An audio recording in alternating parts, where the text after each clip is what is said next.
Apenas voy llegando al apartamento, salí de trabajar, entonces, pero de igual manera ya estoy conectado. Listo, vale, David. Muchachos, ¿qué más? Todo bueno, todo buenecito, ¿qué? Sí, todo bien, gracias a Dios, profe. Qué bueno, Sandrita, cuídate esa voz de por Dios. Muchachos, ¿cómo les terminó de ir la semana pasada con el examen? Fácil, sí o qué, más fácil no podía estar ese examen. Sí o qué, regalado. ¿Para qué? Seamos sinceros. Les fue muy bien, solo dos personas por ahí, pues les fue más o menos, pero el resto pues vi las notas y les fue muy bien en el examen. Voy a echar unos. Jason se ríe y dice que sí, que estaba súper fácil. Bueno, ya, el segundo es mi desquite. Al segundo yo me desquito. No, mentiras. Muchachos, unos parroquiales antes de que entremos en materia. De hoy en 8 días se termina el módulo. Entonces tengo en mi cabeza como estructurando lo que va a ser la clase del próximo sábado, que es presencial. Pensaba hacer el examen en el aula de clase, pero prefiero dejarlo nuevamente virtual para que aprovechemos el tiempo allá y terminamos de explicar unos temas de matemática en las 2 primeras horas y media más o menos, y hacemos un tallercito corto sobre matemática que va a sumar a su nota de talleres o a su nota del examen final. ¿Sí me hago entender? La idea es que el próximo sábado nos encontremos para terminar esa parte matemática que nos falta. Realmente es muy poco, ya son unos problemas eh, pues un poco más sencillos, extensos, pero un poco más sencillos. Hacemos un taller allá, eso le sumo, obviamente, y un taller entregable, ¿no? Eso le sumo y en la tarde el examen se los habilito en la plataforma tal como lo hicimos la semana pasada, si están de acuerdo, para que terminemos el módulo y pues obviamente la próxima semana no vamos a hacer un taller para la casa, ¿sí? Terminamos con el examen la próxima semana. El día de hoy, pues la idea es explicar unos temas de transporte internacional que me parece súper importante que veamos. Son unos documentos muy interesantes en esta primera parte. En la segunda parte, unas normas más que, digamos, más que sea para que nos las aprendamos de memoria o esto es para que tengamos en cuenta toda la parte legal, perdón, toda la legislación colombiana de cómo llegamos pues a los términos de seguridad y salud en el trabajo, que es muy importante en carga y descarga y, en fin, en toda la cadena de abastecimiento. Esos son mis intereses para que terminemos el módulo. Nos conectamos pues ahorita, hacemos esa explicación de esos documentos y si les parece bien, a las 10:30 de la mañana nos reunimos nuevamente, hacemos la explicación de los otros dos documentos para que ya les quede pues a partir de las 11:30, 11 de la mañana, todo el día para que empiecen a hacer su taller, ¿listo? Que corresponde a la clase de hoy.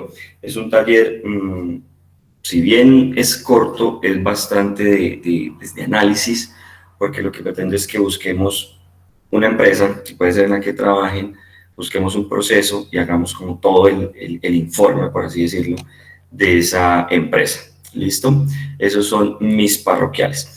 Hay un par de personas que no lograron el objetivo con el examen de la semana pasada.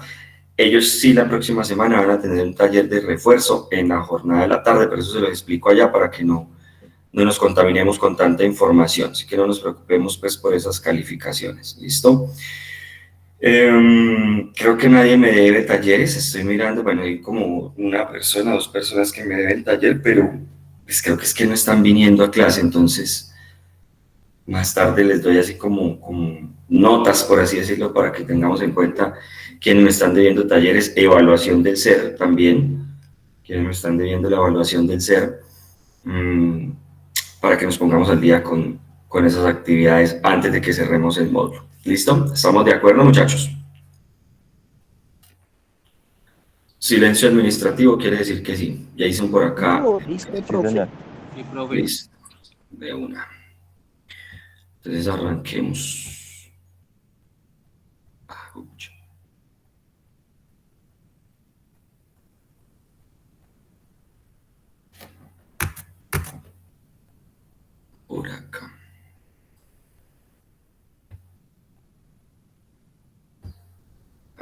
Bendito.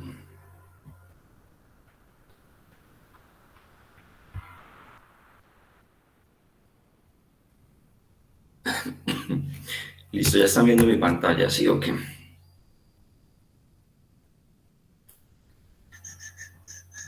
Profe, Sergio, buenos días. La compañera Paulina Moreno, si no estoy mal, así es que se llama. ¿Sabes qué diciendo en el grupo que la dejen ingresar? No sé si usted tenga permiso pero o le da tiempo. no, sí, claro, yo le doy ingreso a todos, pero no me ha llegado Ah, ninguna bueno, pues ella invitación. está Dile diciendo, que pues. vuelva, dile que vuelva a enviar la invitación, porque no me ha llegado invitación de ingreso de nadie. Y pues como por lo general tienen que ingresar con el correo del poli para que inmediatamente queden en la sala, pero yo le doy ingreso cuando son correos externos. Bueno, listo, muchachos. Entonces, hablemos del transporte internacional de mercancías. ¿Por qué es importante para mí que toquemos? Porque esto a veces se pasa por alto en alguno de los módulos, entonces aprovecho este cargue y descargue para que hablemos de ese transporte internacional de mercancías. Creo que en algún momento, al principio del módulo, yo les hablaba de transporte multimodal y demás, y creo que algunos me dijeron, no, profe, no tenemos claro el concepto. Entonces, bueno, aquí vamos a hablar un poquito de esto. Listo, del transporte internacional de mercancías.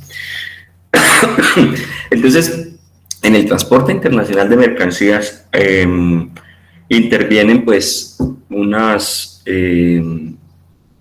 funciones o personas físicas y otras personas jurídicas independientemente del tipo de transporte que se vaya a dar, ¿sí? Muchos de estos transportes internacionales pues aplican al transporte local, por así decirlo. Por ejemplo, el transporte por carretera, y bueno, en nuestro caso ya no aplica tanto el transporte por ferrocarril. El marítimo, pues cuando llegan a puerto, ¿cierto? Nosotros tenemos unos puertos importantes, sobre todo un puerto muy importante en Colombia, entonces aplica, ¿listo? Entonces, hablemos del transporte marítimo, ¿sí? Intervienen pues unas personas físicas, como el armador, ¿sí? La persona que tiene la disponibilidad del buque, está el capitán, el cargador responsable del embarque de la mercancía, está el consignatario, que es quien recibe la mercancía. Alguien me preguntaba en algún momento quién recibía la mercancía en puerto y cómo se hacía como esa verificación de la mercancía. Está el estibador, que es la persona que organiza, ¿sí?, la mercancía, y el fletador, que es quien contrata el transporte del buque o pues, de ese transporte marítimo que se está usando en ese momento. Importante reconocer estas personas, pues que son las que intervienen en ese tipo de transporte, porque si ustedes ven acá hay un cargador, hay un estibador y hay un armador, ¿sí?, que tienen que ver directamente con cargue y descargue de la mercancía. En el transporte terrestre por carretera, porque recuerden que en el transporte terrestre existe por carretera y por ferrocarril. Entonces, por carretera está el operador o agente de transporte directamente y el distribuidor de las cargas. Y también en el ferrocarril está el operador ferroviario, que son pues como las personas que están llevando la carga. En el transporte aéreo está el agente de carga aérea, que es el agente IATA. Quiero que le realicemos como una pequeña indagación para las 10:30 de qué es la IATA. Y las compañías de manipulación aeroportuaria. Hubiese preferido dejar esta IATA como un taller adicional, pero no quiero cargarlos tampoco con tanta información. Entonces, les queda ahí como esa tareita para las 10:30, buscar como ese concepto que es la IATA, que es una sigla. Por acá ahora sí llegó una invitación de alguien que se llama Natalie. Listo. ¿Qué más, muchachos? La gestión de transporte. Entonces, en términos de la gestión de transporte, existen dos fases. Una fase estática, que es la fase de preparación, ¿sí?, que es la que directamente nos impacta a nosotros desde operación de carga y descarga, donde se deben abordar pues, ciertos aspectos de protección física de la mercancía, todo lo que es el alistamiento, cómo se cargan los vehículos. Obviamente tenemos que tener en cuenta todo el tema de seguridad y salud en el trabajo para hacer esos cargues de los vehículos, independientemente cuál sea la modalidad de transporte, terrestre, ferroviario o terrestre por carretera, o aéreo o marítimo. ¿Listo? y una protección jurídica que es la que me determina a mí que lo que acabo de cargar, ¿sí?, en el transporte corresponde realmente a lo que aparece pues en los documentos, ¿sí?, que son como toda la parte de asegurar la mercancía, documentar, asegurar económicamente todo lo que estamos transportando. Y una fase dinámica que es la de ejecución. En la fase de ejecución también implica directamente en el cargue de la mercancía, porque es analizar cómo debo cargar esos vehículos, ¿sí?, o ese modelo de transporte, y debo analizar todos los movimientos que puede realizar la mercancía durante el transporte. La mercancía se va a mover de una manera diferente si va por aire, por ferrocarril, por carretera o por mar, ¿cierto? Entonces hay que hacer como un análisis de cómo debe hacer ese cargue, cómo se debe colocar la mercancía para poder pues realizar ese transporte de la misma. Teniendo en cuenta pues todos los aspectos técnicos, como las características de la mercancía, del vehículo, del transporte, del medio por el que se va a transportar, los aspectos comerciales, todo lo que tiene que ver con la contratación, las regulaciones, cómo se debe agrupar la mercancía, y los aspectos jurídicos y documentales, pues que son todos los temas de checklist, listas de chequeo, seguros, documentos contractuales, en fin, toda la documentación que tiene que ver en esa fase dinámica para el transporte de esa mercancía. ¿Listo? Entonces, hay unos contratos o unos documentos que se deben tener en cuenta para poder hacer ese transporte de mercancía y parte pues desde el cargue del mismo. Existe un contrato de transporte que se puede clasificar en contratos personales, donde interviene el cargador, el remitente o expedidor, ¿cierto? Independientemente, vuelvo y repito, del tipo de transporte que estemos realizando, marítimo, aéreo o terrestre, y terrestre en sus dos modalidades, por carretera y por ferrocarril. Entonces, unos contratos personales que intervienen el cargador, el remitente o el expedidor directamente con él, ¿sí? También el porteador o transportista. Muchos de esos contratos se realizan directamente con la persona que está transportando la mercancía, y otro tipo de contrato de transporte donde interviene el destinatario, consignatario o receptor, o sea, quien recibe la mercancía. Recordemos que en el modelo de transporte puede existir un contrato entre quien recibe la mercancía y el transportador, quien envía la mercancía y el transportador, ¿cierto? O quien envía y quien recibe la mercancía, y nada tiene que ver el transportador, sino que sencillamente lo contratamos para que desplace esa mercancía. Y unos contratos reales donde interviene directamente pues los valores, los precios del flete de mercancía, y pues directamente la mercancía como tal, la cantidad de mercancía que se está transportando. Estos documentos deben ser formales, documentos escritos, ¿sí? Y se dan pues dependiendo del modo de transporte que esté interviniendo. Si es marítimo, hay un documento que se llama conocimiento de embarque o Bill of Lading, ¿sí? Y está regulado por un convenio internacional que se llama el Convenio de Bruselas, y que ha sido pues modificado por algunas reglas internacionales también pues de países que directamente hacen este tipo de transporte, pero que aplica obviamente para nosotros en el momento de enviar o traer mercancía de otros países.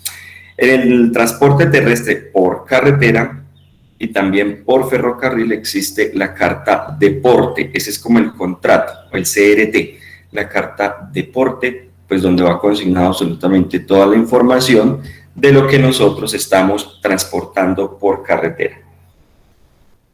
Para nosotros, pues el de ferrocarril ya no aplica.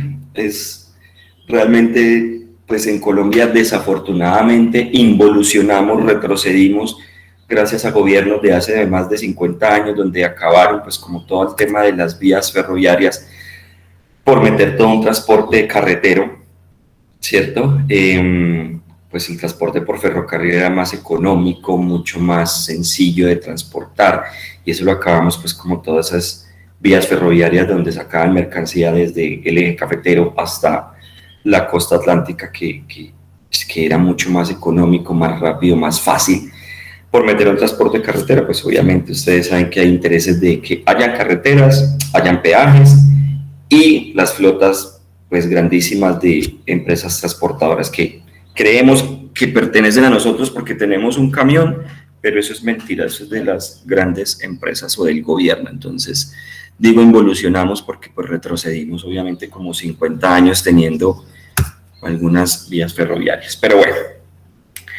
Entonces, en estos documentos, en general, sí, algunos son más específicos que otros, pero en general existen unos datos, pues, en común, ¿sí?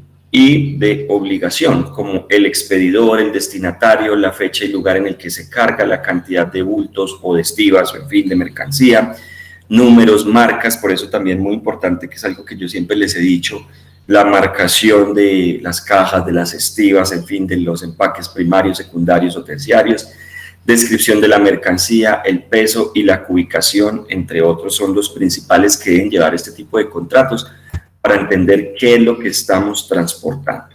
¿Listo?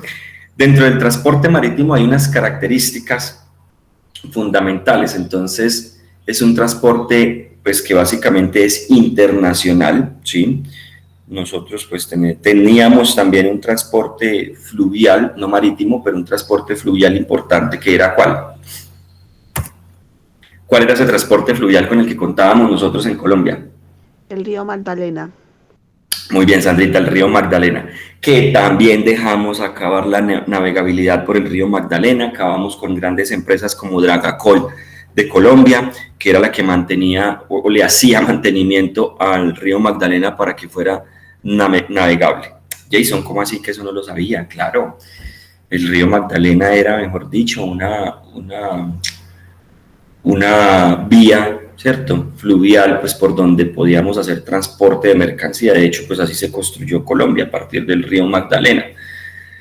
Pero dejamos acabar pues como esas empresas, esas dragas de Colombia, que era la que mantenían la navegabilidad del río Magdalena. Bueno, en fin, volvimos a retroceder como 50, 60 años. Entonces, Jason, eso era ciencias sociales de quinto y sexto. muy bien, Sandrita. No lo iba a decir yo, Jason, pero la misma Sandrita fue la que te lo dijo. Eso era ciencias sociales. Allá veíamos eso, la navegabilidad del río Magdalena y demás. Bueno, entonces, pues todo esto era para que también recordáramos por ahí cómo dejamos acabar cosas que realmente sí servían a nuestro país. Bueno, en ese transporte marítimo, pues es fundamentalmente pues es para transporte internacional, obviamente. Una de sus características pues es que tiene una gran capacidad de carga. A propósito, ¿alguien recuerda el año pasado, o no sé si fue este año, ese buque que quedó varado en el canal, creo que fue en Bruselas, no recuerdo, que retrasó obviamente todo un tema logístico casi que a nivel mundial, no sé si lo recuerdan, que quedó varado en un canal? No, luego este año. Fue este año, ¿cierto? Fue este año. Entonces eso retrasó una cantidad de mercancía pues para muchas empresas, porque obviamente ellos pues, son unos transportes de gran capacidad. Ideal para cargar mercancía pesada y no perecedera, ¿sí? Pero sus costos fijos son muy elevados. También la flexibilidad por la disponibilidad de buques de distintos tipos de carga. Entonces hay buques pues de todo tipo según el tipo, valga la redundancia, de mercancía que necesitamos transportar. Entonces es muy flexible para poder acomodar las cargas. Los precios de los fletes están establecidos en un ámbito de competencia, o sea que sí son unas cargas competitivas, unos precios competitivos para poder hacer ese envío de mercancía pues por mar. La forma de contratar este tipo de transporte marítimo es a través del fletamento o línea regular, y la principal desventaja es que pues depende de unos factores incontrolables pues para las empresas, ¿cierto? Entonces un tornado, una marea alta, en fin, entonces no depende pues, directamente de ninguna de las empresas, ni de la transportadora, ni de la empresa que está vendiendo, ni mucho menos la empresa que está recepcionando la mercancía, ¿sí? Fue en el canal del Suez, ya me acordé. Otra de las desventajas, pues estos canales como el canal del Suez, en un momento estuvo en guerra y pues a veces se baja la marea, entonces hace que se varen o se anclen estos tipos de transporte, ¿listo? En el transporte internacional marítimo, pues hay unos tipos de contratación, está el régimen de línea regular, como lo mencionamos en sus características, donde se realiza en un buque que pertenece a uno o varios armadores por rutas fijas, puertos fijos, frecuencia de tráfico predefinida y tarifas preestablecidas. ¿Qué quiere decir esto? Que se realiza, hay un buque, ¿cierto? Hay un buque y este buque pues tiene varios armadores, o sea que son varias empresas que van a transportar a través de ese buque. Tienen rutas preestablecidas, puertos fijos, mejor dicho. Es como si yo dijera ruta Medellín-Bogotá en la empresa Copetran, ¿sí? Tienen esa ruta ya establecida, tienen los puntos de parada, que en este caso serían los puertos fijos en donde ellos van a descargar la mercancía. Está el régimen de fletamento. Este se realiza pues contratando el espacio en un buque. Entonces yo contrato como el área, ¿cierto?, donde voy a transportar para realizar pues determinado número de viajes por un tiempo. Entonces yo contrato con este buque 2 años, un área en ese buque por 2 años con una frecuencia o periodicidad de transporte de 1 vez al mes, 2 veces al mes o 2 veces o 1 vez cada 2 meses, perdón, es lo que quería decir. ¿Listo? Entonces es como un alquiler de espacio, ¿sí? Ese es el fletamento. Bueno, los tipos de contenedores, ustedes ya han podido ver los tipos de contenedores que se utilizan en ese tipo de transporte o transporte marítimo. ¿Cuáles son los beneficios o ventajas de hacer un transporte por medio de contenedores? Disminuyen los robos, por supuesto, porque van sellados, ustedes saben que llevan unos precintos, en fin, etcétera. La mercancía llega en mejores condiciones, pues por un tema de manipulación. Menos mano de obra en el transporte. ¿Por qué creemos que existe menos mano de obra en el transporte a través de contenedores? ¿Qué creen ustedes? Profe, porque en un contenedor ya viene toda la mercancía estibada y organizada y viene separada por clientes, entonces a la hora de bajar un contenedor, ya usted simplemente se encarga de repartir la mercancía de cada cliente. Muy bien, exactamente, Sandrita, muchas gracias. Entonces, hay menos manipulación y menos mano de obra, porque pues sencillamente necesitamos es una grúa que movilice el contenedor, ¿cierto? Que ya previamente pues ha sido cargado.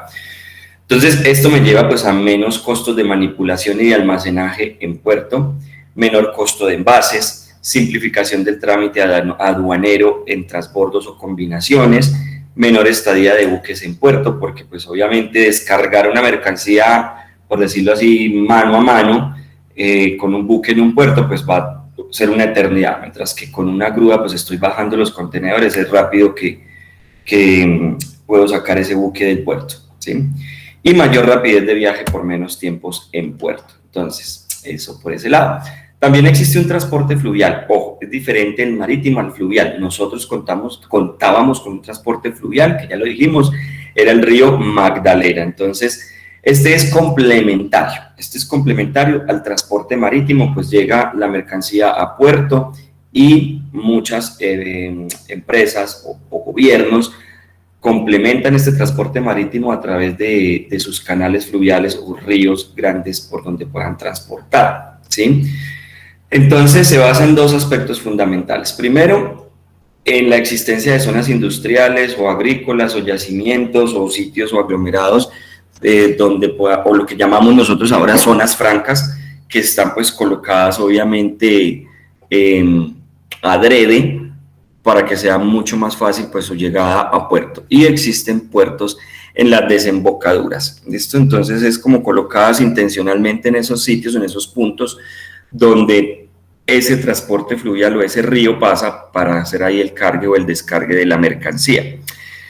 Hay zonas económicas que se nutren pues, de manera internacional por este tipo de transporte fluvial, como el río Rin o el río Danubio o el río Mississippi o pues grandes canales fluviales en China.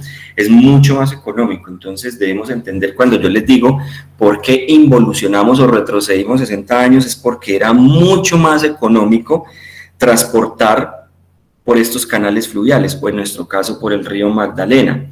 Pues imagínense ustedes, el río Magdalena lo único que necesitaba era un mantenimiento, una draga que estuviera pues limpiando el río para que fuera navegable, pero ahora con el tema de las carreteras tenemos que pagar un peaje, tenemos que pagar más impuesto para poder transitar, tenemos el tiempo es mayor, ¿cierto? Y aparte de todo pues pagamos mantenimiento de esas vías o esas carreteras. Entonces eso fue una jugada pues grandísima del gobierno hace 1000 años, donde dijeron pues pongámosle carreteras a este país para que tengan que transportar por tierra, y aparte de eso ellos son los dueños de las grandes empresas de transporte en el país, entonces ganan pues por todos lados. Entonces en ese sentido retrocedemos un poco no, bastante. Entonces, en el transporte terrestre o carretero, ¿sí? En el carretero hay unas ventajas, por supuesto. También hay flexibilidad, una facilidad de cambio de rutas, pues hay un derrumbe, entonces fácilmente podemos buscar una ruta por donde poder acceder al sitio donde tenemos que llevar la mercancía. La accesibilidad también, pues es casi que una entrega puerta a puerta, pues en el marítimo o en el fluvial llegan a esa puerta y de ahí se tiene que distribuir. La versatilidad, ¿sí? Unidades de transporte de tamaños diversos, dependiendo de la cantidad de mercancía, pues contratamos el vehículo o el contenedor. Mayor seguridad, menor complejidad de embalaje, ¿sí? Pues con respecto al marítimo, por los movimientos que tiene la mercancía en el tema de carga de esa mercancía. Y también podemos hacer un transporte bimodal, ¿sí? Que puede ser un remolque de camión, un vagón, y el tiempo de tránsito pues hasta de 500 kilómetros y máximo entre 2 o 3 días. Entonces es como mucho más rápido. Este transporte carretero, diría yo, es complementario también al transporte marítimo y al transporte fluvial, ¿sí? Una de las principales desventajas es que su capacidad de transporte es de 40 toneladas máximo permitido, ¿cierto? Versus el marítimo o el ferroviario, pues que es mucho más alto. La limitación de las distancias a recorrer, pues obviamente yo no puedo, es apenas lógico entender que no puedo hacer un transporte carretero de Sudamérica hasta Europa o Asia, ¿cierto? Entonces las distancias pues son mucho más cortas. Y también una desventaja pues son las congestiones de tráfico en las ciudades principales a donde tenga que acceder. Pues recuerden que también hay una regulación para los horarios en las ciudades para el ingreso de vehículos de transporte o de carga pesada, hay unas restricciones de horario y de días para poder hacer ese transporte en ciudad, ¿cierto? Muchachos, ¿cómo vamos hasta ahí? ¿Ya dormidos o qué? Bien, bien, profe. Bien dormidos. Entonces, unos documentos de transporte carretero, está la carta de porte, ya la habíamos mencionado, que es el CRT o documento de transporte, el MIC o DETA, que es un manifiesto internacional de carga por carretera. Aquí voy a hacer énfasis en ese manifiesto internacional de carga porque se aplica también dentro del país, y la hoja de ruta, por supuesto. Esos son como los documentos principales que se deben tener en cuenta en ese transporte internacional carretero, ¿sí? Que, como les digo, algunos aplican pues para ese transporte dentro del país, ¿sí? Y que estos son necesarios e importantes desde el momento de hacer el cargo. Entonces, por eso es que estamos viendo transporte internacional. La carta de porte, una de sus funciones básicas, pues es un contrato, es una prueba de realmente lo que estamos cargando en el vehículo. También es una prueba que me indica pues que lo que estoy recibiendo en el documento es lo que estoy recibiendo también físicamente, y existe pues la factura de flete o lo que vale ese transporte. En el transporte ferroviario hay unas ventajas también, como gran capacidad de carga, ¿sí? Puede competir directamente con el marítimo, pues aunque también es un poco limitado, obviamente, puede competir con el marítimo. Tiene digamos, acá dice buen grado de penetración en el territorio, o sea que tiene fácil acceso a ciertos lugares en el territorio en el que nos encontremos.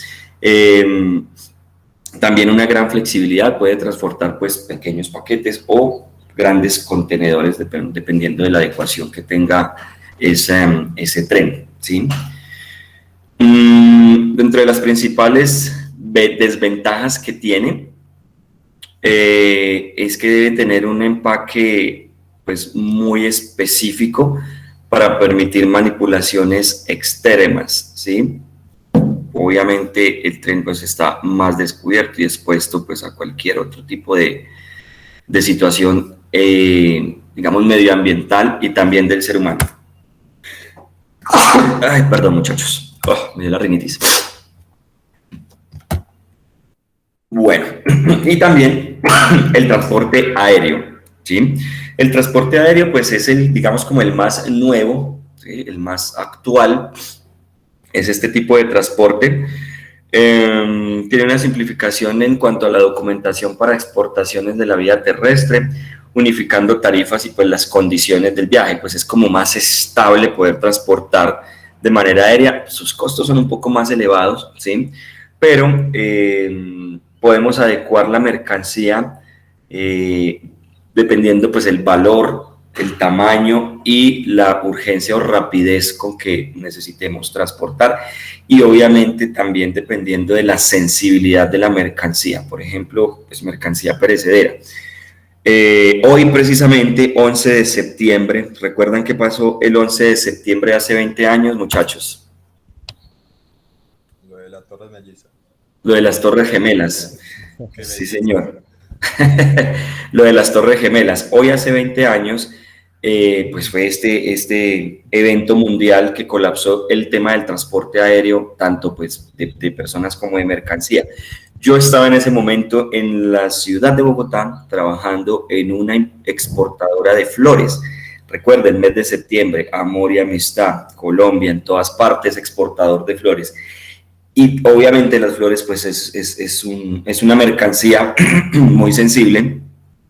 Eso colapsó el tema de las Torres Gemelas, el sistema, el transporte aéreo a nivel mundial y sobre todo el de mercancía, porque estábamos ya embarcando los aviones o el avión que iba con toda esa mercancía y eso pues obviamente nunca salió. Entonces este transporte aéreo es para ese tipo de mercancía que se debe enviar urgente y que pues, tiene unas condiciones propias la mercancía para poderla transportar. ¿Listo? Dentro de sus inconvenientes, pues hay unas limitaciones técnicas de peso, obviamente, no podemos transportar pues cualquier tipo de mercancía pesada o sobredimensionada en el transporte aéreo, a menos que contemos pues con unos aviones de carga gigantes, pues que para nosotros eso no es tan fácil acceder. ¿Listo? Los contenedores aéreos pues son un poco más diferentes. Aquí hay unos ejemplos de ese tipo de contenedores donde puede ir la mercancía y qué es lo que podemos transportar en ese tipo de, valga la redundancia, transporte. Animales vivos, mercancía perecedera, voluminosa, productos químicos y farmacéuticos, productos electrónicos de computación, productos de alto valor y productos delicados que deben ser transportados con algún cuidado especial. Documentos de transporte internacional aéreo, está la guía aérea, esta no es negociable, o sea, sí o sí debe haber una guía aérea. ¿Cuáles son las funciones que cumple esta guía? Pues es una prueba del contrato del transporte aéreo, es una prueba del recibido de la mercancía, contiene pues la factura del flete, la póliza o el seguro que tiene la mercancía, la procedencia y la declaración en la aduana de lo que estoy transportando. Y existe otro tipo de transporte que es por tuberías, es el menos común, ¿cierto? Es el menos común, pero digamos que es el menos, no es el menos común, perdón, es el menos mencionado, pero es el más utilizado, ¿sí? Se utiliza pues para todo lo que tiene que ver con productos derivados del petróleo, el gas natural, en fin. Es mucho más lento, más fiable, tiene un flujo continuo pues de transporte, o sea, constantemente se está desplazando a través de la tubería esta mercancía. Y pues hay unas normativas gubernamentales que se implementan específicamente a este tipo de transporte. ¿Listo? No sé si han tenido la oportunidad de pronto en carretera de ver este tipo de transporte por tuberías. Existe, obviamente, exactamente ya no lo vemos tan fácilmente, pero sí existe. Wilmer, ¿nos querías decir algo? O se le abrió el micrófono. Listo. Entonces, pues obviamente en nuestro país es exportador de petróleo, entonces es muy común verlo pues hacia la zona de Barranca Bermeja, hacia el eje cafetero, hacia la costa atlántica, pero por todo el país hay tuberías. Seguramente pues para nosotros ya no es tan común acá en el interior verlo fácilmente, pero sí existe este tipo de transporte. Otra de las desventajas pues es algo que en noticias es pan de cada día, que es el robo pues de este producto, sobre todo de gas, en las tuberías, ¿listo? O pues alguna bomba de algún grupo al margen de la ley que daña este tipo de mercancía. De hecho, pues el gas natural que llega a nuestra casa es transportado de esa manera. Y el multimodal, que fue el que mencionamos hace algunas clases, ¿sí? El multimodal, que ya lo dijimos, que utiliza diferentes medios de transporte bajo un solo documento. Esa es, digamos, como la importancia del multimodal. Entonces, yo estoy en puerto, necesito cargar un vehículo terrestre, entonces no necesito volver a revisar la mercancía ni empezar a descargar, sino que el documento con el que viene originalmente esa mercancía, pues me sirve para ese transporte ya ahora carretero. ¿Listo? Características del modo de transporte multimodal. Entonces, dentro de sus principales ventajas, pues es más eficiente por un tema de ocupación y concentración aquí lo llaman nodos, pero son como de los puntos de embarque y desembarque. Entonces, un nodo es el puerto y ahí se hace el cambio y arranca pues por carretera. Eso hace referencia a un nodo. Reducción sustancial de los tiempos en las operaciones, pues no llega a puerto, no desembarcamos en puerto toda la mercancía, sino que sencillamente cambiamos el contenedor de vehículo y listo. ¿Listo? Una ventaja es que siempre debe ser muy coordinado, obviamente, para que la mercancía no quede, digamos, atascada o almacenada en ciertos nodos o en puertos, sino que inmediatamente llegue, se descargue, se cargue el otro vehículo y arrancamos. Es mucho más seguro. Dentro de las principales desventajas, obviamente no es apto para cierto tipo de mercancía como carga a granel o cargas especiales. Hay un desbalance de circulación, o sea, retorno de vacíos, eso se llama desbalance de circulación, y requiere mayores inversiones en equipo y manipulación. ¿Listo, muchachos? Eso con respecto al transporte internacional de mercancías. ¿Alguna duda, inquietud, queja o reclamo? ¿Cómo les pareció el documento? Sí habíamos visto algo de esto. Profe, Cuéntamelo. yo, pues como un pequeño aporte, ¿no? En Claro. Bogotá todavía funciona el tren, que de hecho hace un recorrido por todo lo que es la sabana de Bogotá y todavía transporta algunas cosas de las, pues, que la gente todavía comercializa por medio de esta vía. Y se conoce como el tren de la sabana. El tren de la sabana, es correcto. Es correcto. Es como el único, hasta donde yo tengo entendido, que está en funcionamiento, ¿sí? Este sale de la estación Sabana, ¿sí? De la estación Usaquén, creo que es que parte este tren, y pues sí hace un transporte de mercancía pues interesante utilizando esta vía. Pero nosotros teníamos unas vías ferroviarias impresionantes, o sea, que partían desde el nacimiento del río Cauca y el río Magdalena y llegaban hasta la costa atlántica también. Entonces, importantísimo, sobre todo porque nosotros transportábamos carbón. Entonces era súper interesante tener esas vías aún en este momento de la historia. Pero muchísimas gracias, Sandrita, por tu aporte. Sí, el tren de la sabana aún funciona y hace un transporte importante, pues como en esa región del país, en transporte. ¿Listo? Muchísimas gracias, Sandrita. De hecho, profe, ahí los fines de semana, la mayoría de la gente, pues Es algunas turístico. personas de Bogotá, exacto, hacen el recorrido desde, pues de ahí de Ay, ¿cómo es eso? Eso es en la 13 con 21. Coge uno Es el tren ahí y hace todo el recorrido por desde todos los Fontibón, pueblitos creo que y va desde regresa, Fontibón. y regresa otra vez a ese punto. Regresa Ujú. como a las 6 de la tarde, una cosa así. Esa está Sí, bonito, eso es esa sí la interesante, o vi. sea, los que tengan la oportunidad en algún momento es interesante pues para conocer también este tipo de, de transporte y cómo funciona. Es súper chévere también que puedan vivir esa experiencia los que tengan la oportunidad de ir a la capital de la República. Bueno, hablemos ahora, muchachos, entonces, brevemente del manifiesto de carga. Me interesa que conozcamos el manifiesto de carga. Vamos acá a proyectar. Por acá. Manifiesto de carga. Listo, por acá. Entonces hablemos sobre qué es el manual del manifiesto de carga y pues cuál es la norma que lo estipula para nuestro queridísimo país. ¿Listo? Voy a quedar por acá mi cámara para que no genere distracción.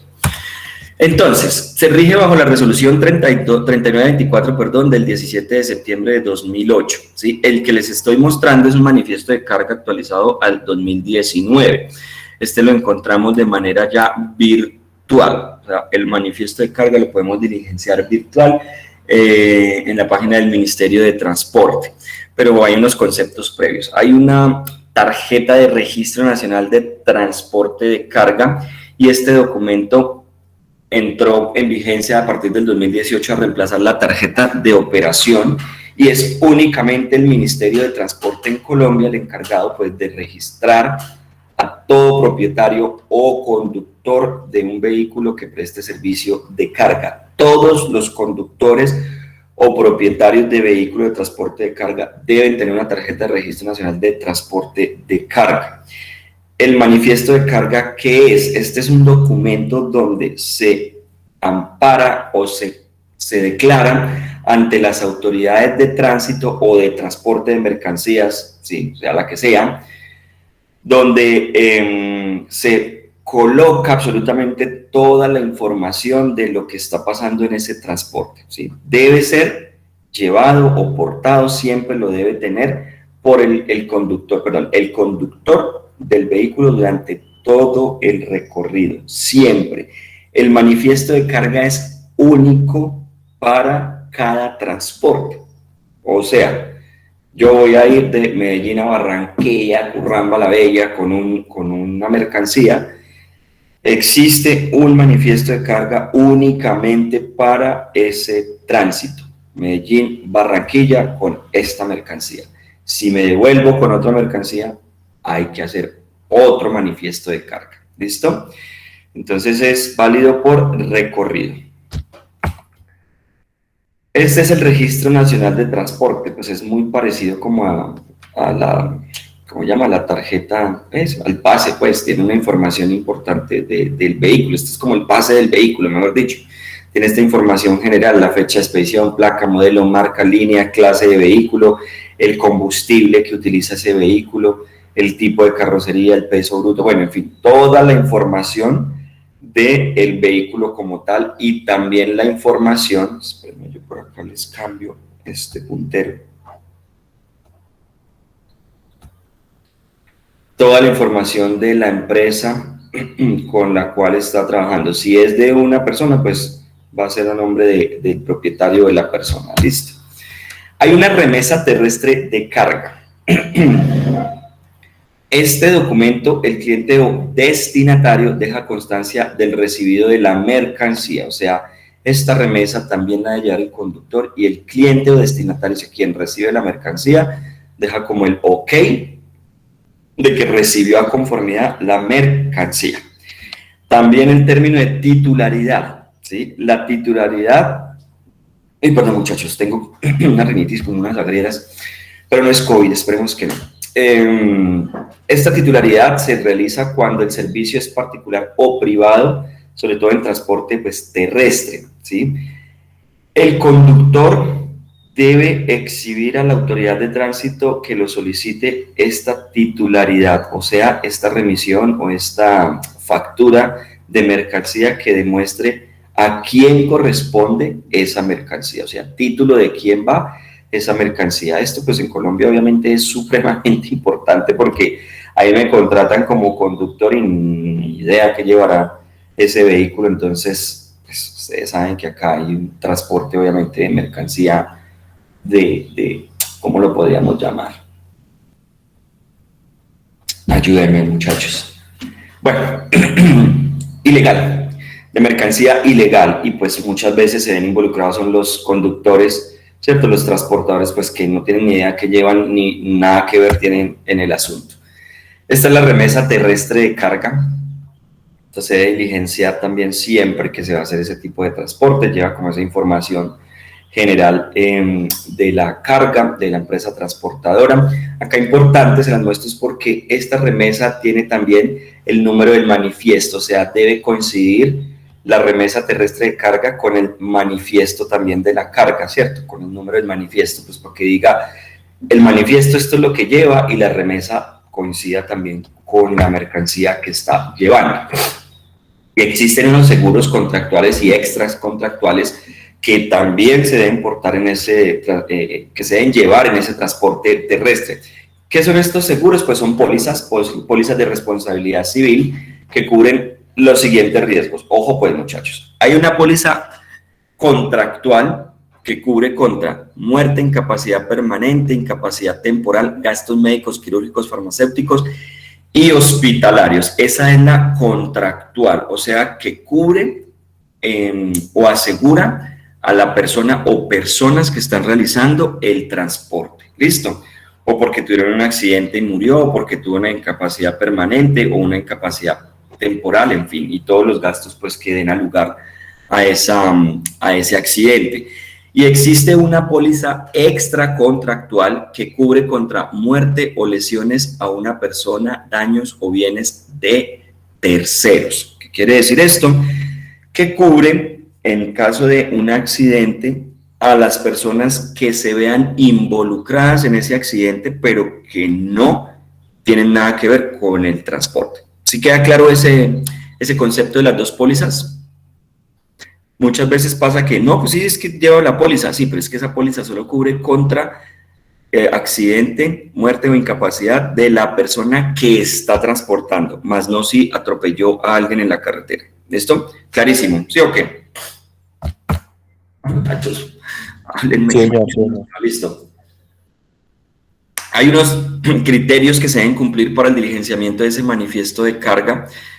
Vuelvo y les digo, pues este depende de la resolución 3924 del 2008, ¿sí? Pues si se actualiza constantemente por parte del ministerio y como les decía, pues ya está colocada en la página del ministerio para poderla diligenciar. De hecho, les voy a quedar debiendo algo, acá está pues la general, pero sé que un estudiante que tiene que hacer esto y tiene código en el ministerio el semestre pasado me regaló el Excel de donde está esta información en el ministerio. Se las voy a buscar y se las comparto para que la conozcan. Esta es la general. Entonces, los datos generales, pues tiene que tener el número de manifiesto, ese se genera automáticamente, yo ingreso a la página del ministerio, es un número pues de 8 dígitos, es una numeración consecutiva y única, esa no se va a volver a repetir nunca, la emite pues el ministerio, como les digo, de manera automática cuando yo voy a hacer ese manifiesto de carga. En la parte principal o en el membrete pues van los datos de la empresa, entonces el nombre de la empresa, dirección, NID, teléfono, municipio y departamento de la empresa. Esto pues como que no hay mucho que explicar, solo quiero que lo conozcan. También ahí se colocan los datos del manifiesto de carga, entonces la fecha de expedición, donde se debe registrar día, mes, año, donde se expide el manifiesto de carga por parte de la empresa. Ojo, esto lo diligencia la empresa que está transportando. El origen del viaje, entonces desde dónde sale ese viaje, con ciudad y departamento o municipio, el destino final, ¿sí? A dónde se dirige esa mercancía y la fecha límite de entrega de esa carga, ¿cierto? Pues por lo general eso se hace el cálculo de, bueno, me demoro 3 días a Barranquilla, voy a decir que en 4 o 5 días estoy entregando esa mercancía Esa fecha límite pues es pactada entre quien envía y quien recibe, ¿sí o qué? Hay una información pues de titular del manifiesto donde está a nombre de quién va el manifiesto de carga. Pues es la persona beneficiaria del pago de la operación registrada, ¿sí? Ese es el titular del manifiesto de carga, quien va a recibir el pago por la operación registrada. Ojo, aquí hay un tema que se le puede pagar el viaje como tal, solamente el viaje al transportador. Eso es diferente, ¿sí? La operación registrada puede ser la mercancía como tal, a quién se le va a pagar. Entonces, a nombre de esa persona o esa empresa debe estar ese manifiesto de carga. Documento de identificación, bueno, ya saben, número de cédula, cédula de extranjería o tarjeta de identidad, en fin, lo que corresponda. Dirección, la dirección del domicilio actual de la persona beneficiaria, el teléfono, ciudad, la placa del vehículo, la marca del vehículo y la configuración del vehículo según el número de ejes. Ya vamos a mirar el número de ejes. Esta es la información del vehículo y el conductor.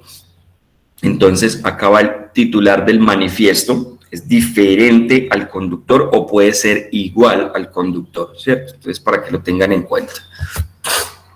Acá está la configuración de los vehículos. Entonces, ¿cómo se hace la marcación en el manifiesto de carga de esta configuración del vehículo? Se toma, con el primer dígito se designa el número de ejes del camión o del tractocamión o cabezote, ¿listo? Con el primer dígito estamos determinando el número de ejes del camión o cabezote. La letra S significa que es semirremolque, la letra R significa que es remolque y la letra B significa que es un remolque balanceado. ¿Listo? Entonces, si la designación es 2, ¿qué quiere decir, muchachos? Cuando yo digo designación 2.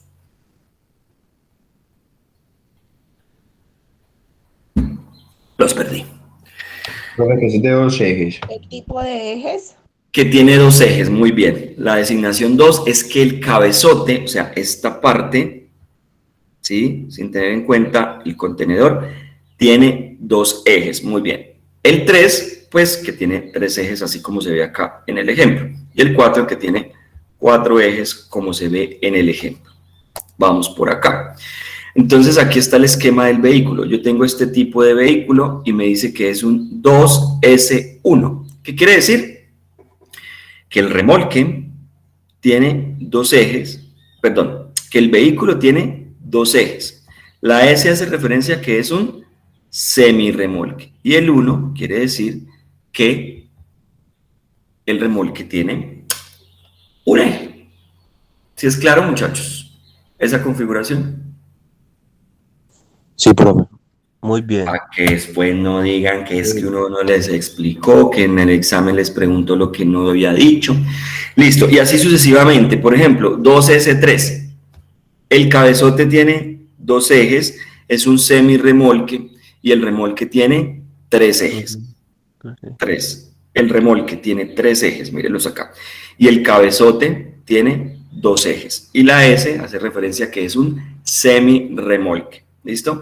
Porque semi, miren ustedes la configuración, está solamente configurado en un punto de anclaje. Remolque, si está completamente apostado sobre el cabezote. ¿Sí ven la diferencia? Este está acostado completamente sobre el cabezote, este está anclado solamente en un punto, por eso lo llamamos semi. Este ya es remolque. ¿Listo? Y tenemos los balanceados. Acá tenemos los balanceados. La configuración es la misma. Cabezote tiene 2 ejes, los remolques tienen un solo eje y se llama balanceado. ¿Por qué creen ustedes que se llama balanceado, muchachos? Viendo esta configuración. ¿Por qué se le puede anexar otro remolque? No, ¿Cómo se le porque acá hay otro remolque y no es balanceado. ¿Sí ven? Miren los ejes, fíjense en los ejes de ese segundo remolque. Es por lo que tienen los ejes en la mitad. Muy bien, sí señor, exactamente, es por la forma en cómo están colocados los ejes, por eso se llama balanceado, o sea, como un balancín. La idea es que los ejes estén puestos en la mitad, pues para que equilibre el peso de ese remolque. Por eso se llama balanceado. Muy bien, muchachos. Listo, aquí hay otro esquema de balanceados, bueno, ya mucho más robusto. ¿Listo? Bueno, entonces esta información hay que tenerla en cuenta para poder diligenciar esta información del vehículo y del conductor. ¿Listo? Eso nos lo da también el Ministerio de Transporte, pero pues lo importante es que tengamos claridad en esa información. Bueno, debe tener también una información de la mercancía que se está transportando. Ojo, pues acá este espacio es muy importante que lo entendamos. Entonces, existen 5 casos que se deben tener en cuenta para diligenciar estos espacios. Hay una carga general interurbana, ¿sí? Esta aplica para el manejo de cualquier tipo de carga, con excepción de paquetes o carga en contenedores. O sea, cuando carga un vehículo con cualquier tipo de mercancía, excepto paquetes, ¿sí? Esa ya es diferente. Esa es la que llamamos mensajería. Carga en contenedores interurbano, pues no hay mucho que explicar. Es una carga que se transporta en contenedores de manera interurbana. ¿Qué hace referencia interurbano, muchachos? Interurbano. ¿Qué hace referencia? Que es dentro de la misma ciudad. Ok, no, señorita, que es entre ciudades. Entre ciudades, ¿sí? Existe otra. ¿Intraurbana no es dentro de la misma ciudad? Interurbano, quiere decir, entre ciudades. Ah.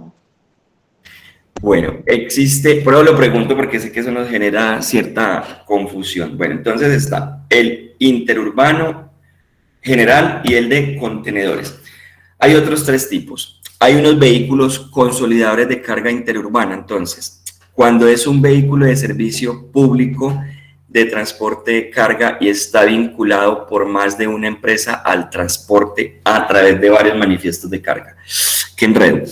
Entonces, vehículos consolidadores de carga. Empresas como Copetran, por ejemplo, son empresas o vehículos de servicio público de transporte, pero están vinculados a diferentes empresas. Entonces, Copetran, paquetería o cualquier tipo de carga, carga general, ¿sí? Es una empresa de servicio público, ¿sí? Pero tiene diferentes empresas que transportan en sus vehículos. Por ejemplo, voy a inventar, Grupo Éxito transporta mercancía a través de esos vehículos de Copetran.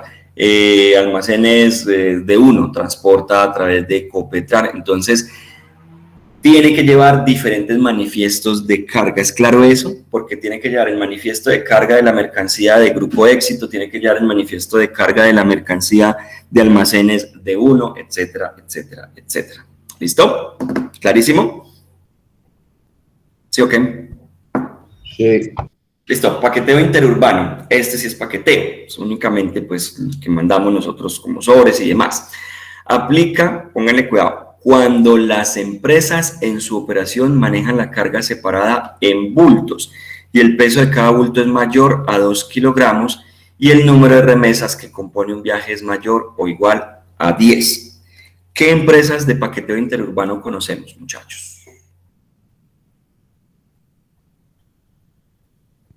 Envía. Envía, coordinadora, Envía. Servientrega, Envía, TCC, Saferbo. bueno, Saferbo, bueno, Interrapidísimo, me encanta Interrapidísimo, soy un fan de Interrapidísimo. Interrapidísimo, exacto, esas son las de... Lo que pasa es que para nuestra tierra es más fácil mandar por Interrapidísimo, Sandrita, ¿sí o qué? Entonces, esas son las empresas de paqueteo. Esas empresas de paqueteo interurbano quiere decir que seleccionan o manejan la carga separada por bultos. Pues ustedes ven, llegan los sobres, llega esa mercancía pequeña, la separan pues en sacos o bultos y pues eso tiene que pesar más de 2 kilogramos y deben llevar esa remesa.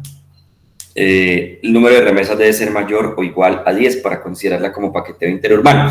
Ese papelito que nos entregan a nosotros cuando mandamos un paquete, básicamente es un manifiesto de carga. Es un manifiesto de carga donde yo declaro qué es lo que lleva ese sobre, ese paquete y el valor también que tiene ese paquete. Lo que pasa es que obviamente como no es una carga grande, pues ese manifiesto pues se reduce a ese documento más sencillo. Y hay otro que es los contratos integrales con pagos periódicos en el tiempo interurbano. Entonces, aquí hay un tipo de contratación con pagos periódicos, ¿listo? Este aplica cuando las operaciones que realiza la empresa se caracterizan porque el vehículo es contratado por un periodo de tiempo y también se le liquida por un periodo determinado. O sea, cuando yo como empresa fabricante contrato los vehículos por determinados periodos de tiempo. ¿Sí me hago entender? Entonces aquí va la información de la mercancía transportada, el número de remesa, la unidad, la cantidad, qué tipo de mercancía es, el empaque o producto transportado, bueno, toda la información. Ay, muchachos, qué pena. Toda la información que debe llevar esa mercancía.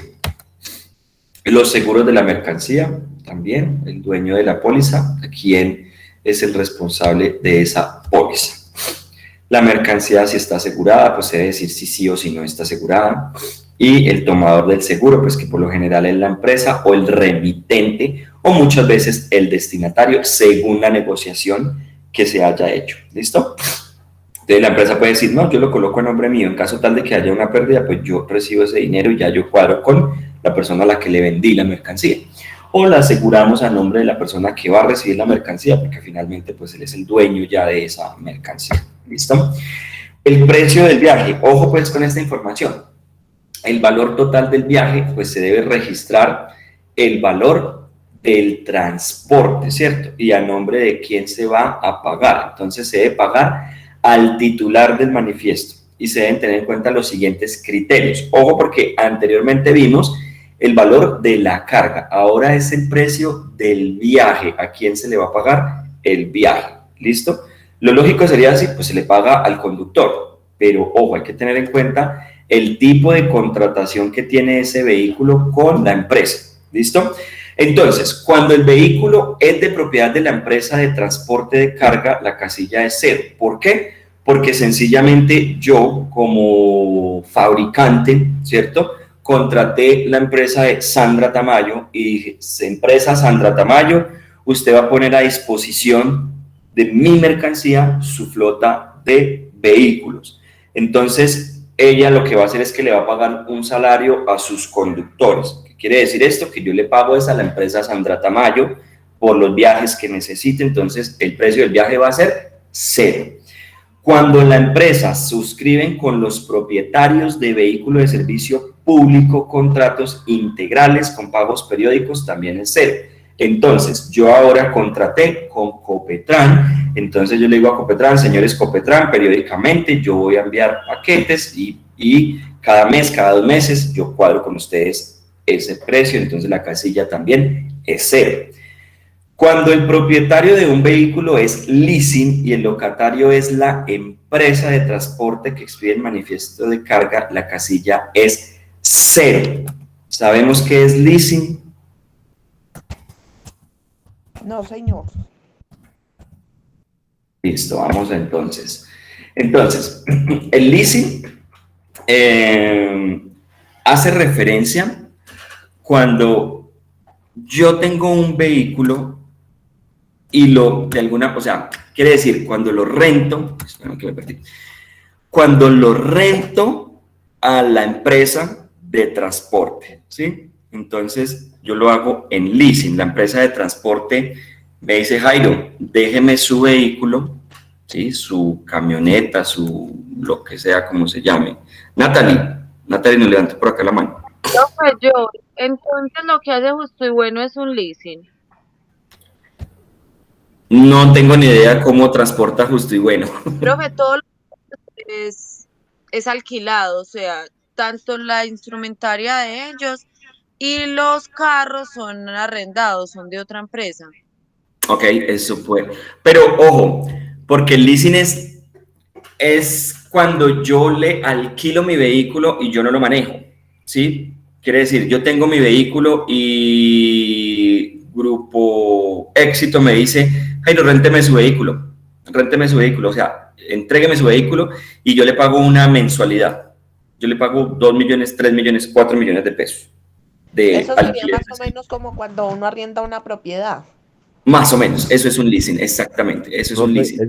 Profe, eso también es como si fuera renting de Bancolombia o algo Es así. diferente, el renting es diferente, porque en el renting ese es otro tipo de transporte. Muy bien, Wilmer, porque en el renting lo que pasa es que al final usted se puede quedar con el vehículo, o sea, usted pacta con la empresa y usted dice, bueno, me la dejan leasing, solo se la alquilo, me la dejan renting, entonces en renting yo se lo rento, pero digamos que lo que yo le estoy dando, estoy pagándole el vehículo y al final pues hacemos la negociación de que yo me quedo con el vehículo. Exactamente, exacto, muy bien, Wilmer. Son esas dos modalidades. Pero entonces no sé justo y bueno cómo lo maneja Natalie, no te puedo dar claridad, pero seguramente sí tienen bajo esa figura de leasing o puede que ellos estén contratando una empresa para hacer el transporte, que es diferente, ¿listo? Y la empresa se encarga de ellos y obviamente pues utiliza el logo de la marca y demás.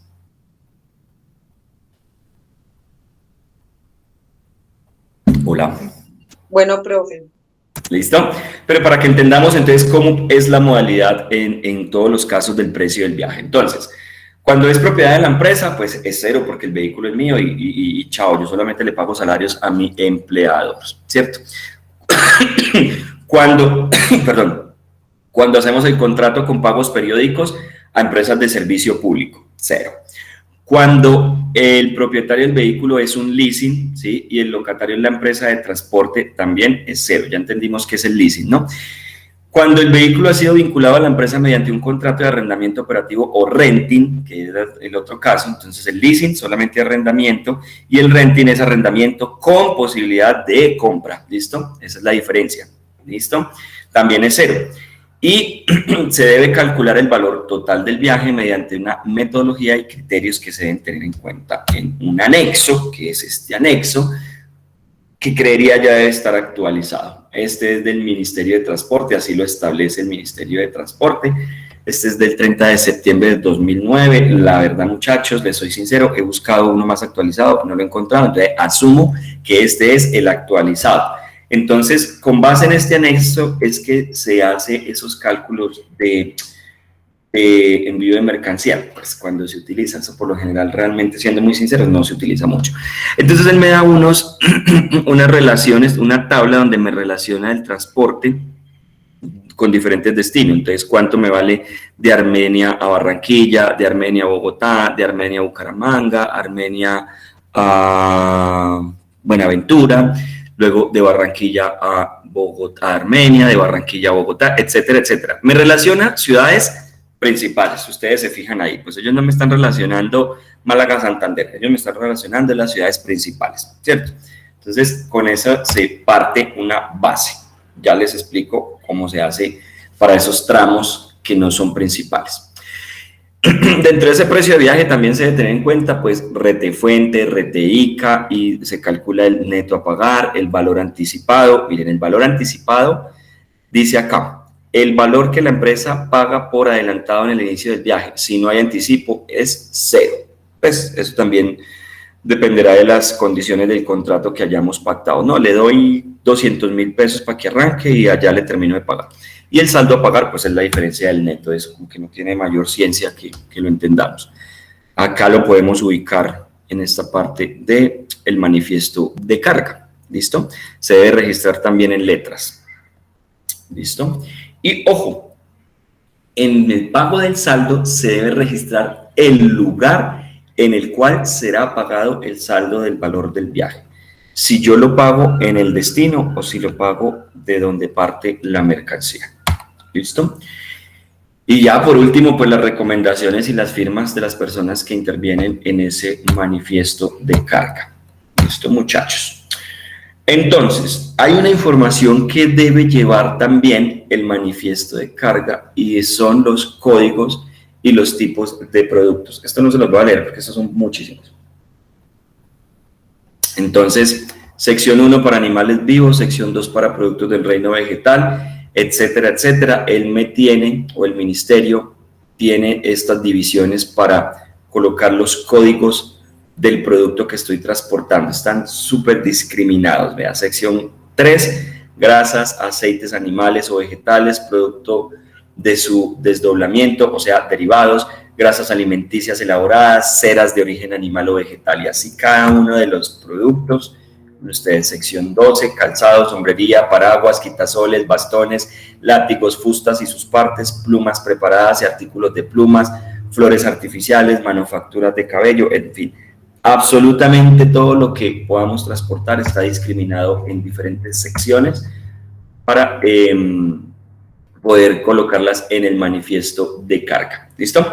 Miren, aquí están las fórmulas del cálculo. Con esta no nos vamos a meter, pero quiero que las vean por encima. Carga general interurbano, así se calcula esa carga. Entonces, la capacidad total en peso del vehículo. ¿Sí? ¿Cómo se calcula la capacidad total de peso del vehículo? Pues se hace una resta entre el peso bruto, que es el peso total de la carga, menos el peso del vehículo vacío. Entonces, ¿qué hacemos? Pesamos el vehículo vacío, luego lo cargamos, hacemos la resta y eso me da la capacidad total del vehículo. ¿Listo? Valor total del viaje.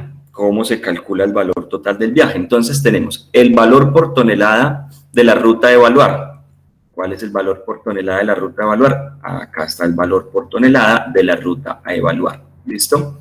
Entonces tomamos el valor por tonelada de la ruta a evaluar por la capacidad total del vehículo que la acabamos de determinar acá arriba. ¿Sí o qué? Cuando es en carga en contenedores, para tener el peso total del contenedor, entonces, el peso del contenedor vacío más el peso de la carga para transportar. ¿Listo? ¿Y cómo se calcula el viaje? Lo mismo, valor por tonelada de la ruta a evaluar por el peso del contenedor cargado. Así calculamos el valor total del viaje en contenedor interurbano.